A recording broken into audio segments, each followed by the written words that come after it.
Clip number 408۔ اس clip میں آپ سورہ انفال کی آیت نمبر 39 سے 41 تک کی تلاوت، ترجمہ اور تفسیر قرآن صراط الجنان سماعت فرمائیں گے۔ بسم اللہ الرحمن الرحیم۔ ترجمہ، اللہ کے نام سے شروع جو نہایت مہربان رحمت والا ہے۔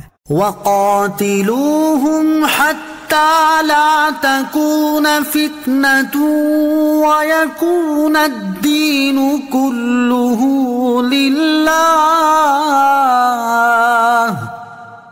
فَإِنِ انتهوا فَإِنَّ اللَّهَ بِمَا يَعْمَلُونَ بَصِيرٌ وَإِن تَوَلَّوْا فَاعْلَمُوا أَنَّ اللَّهَ مَوْلَاكُمْ نِعْمَ الْمَوْلَى وَنِعْمَ النَّصِيرُ۔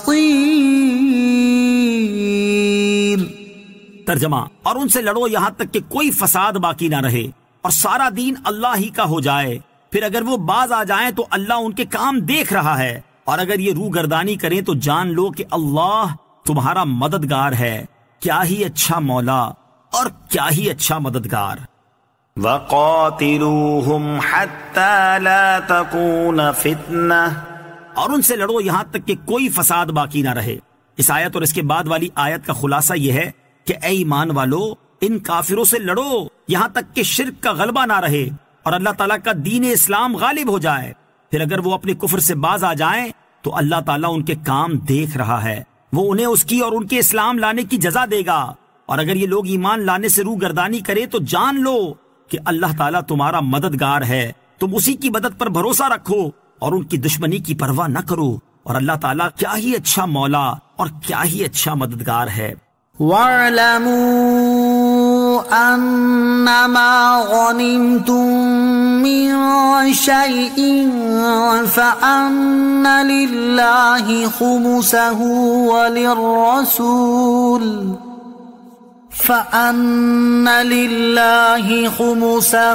وَلِلرَّسُولِ وَلِذِي الْقُرْبَى وَالْيَتَامَى وَالْمَسَاكِينِ وَابْنِ السَّبِيلِ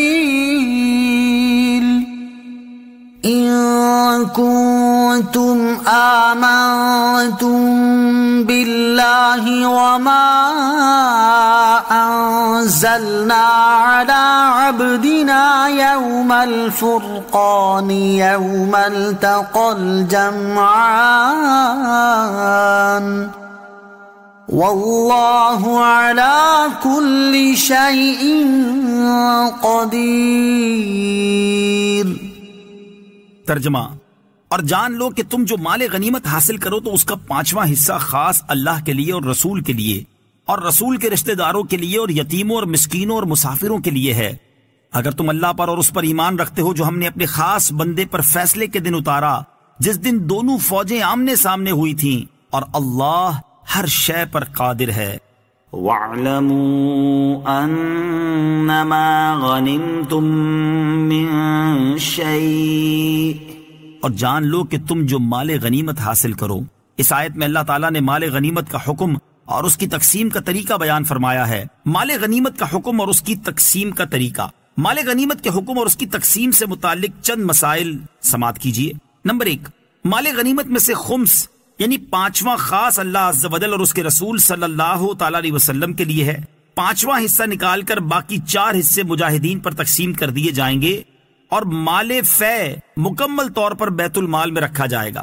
نمبر 2، رسول کریم علیہ الصلوۃ والسلام کے بعد اب حضور اقدس صلی اللہ تعالی علیہ وسلم اور آپ کے اہل قرابت کے حصے ساقط ہو گئے۔ اب مال غنیمت کا جو 5واں حصہ نکالا جائے تو اس کے 3 حصے کیے جائیں گے، ایک حصہ یتیموں کے لیے، ایک مسکینوں اور ایک مسافروں کے لیے، اور اگر یہ تینوں حصے ایک ہی قسم مثلا یتیموں یا مسکینوں پر خرچ کر دیے جب بھی جائز ہے، اور مجاہدین کو حاجت ہو تو ان پر خرچ کرنا بھی جائز ہے۔ نمبر 3، بنی ہاشم و بنی مطلب کے یتیم اور مساکین اور مسافر اگر فقیر ہوں تو یہ لوگ دوسروں کی بنسبت خمس کے زیادہ حقدار ہیں، کیونکہ اور فقراء تو زکوٰۃ بھی لے سکتے ہیں لیکن یہ نہیں لے سکتے، اور یہ لوگ غنی ہوں تو خمس میں ان کا کچھ حق نہیں۔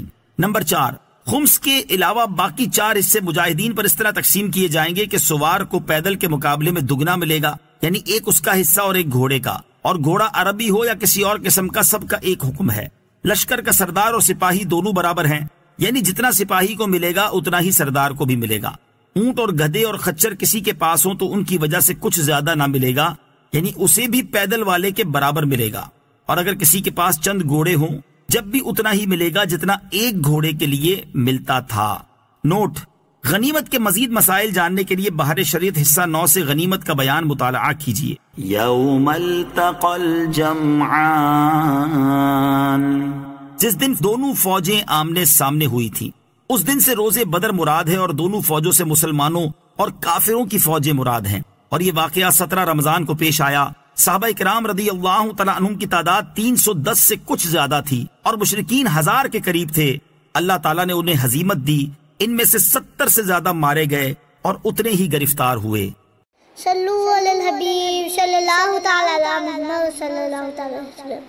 مجھے اپنی اور ساری دنیا کی لوگوں کی اصلاح کی کوشش کرنی ہے انشاءاللہ عز و جل۔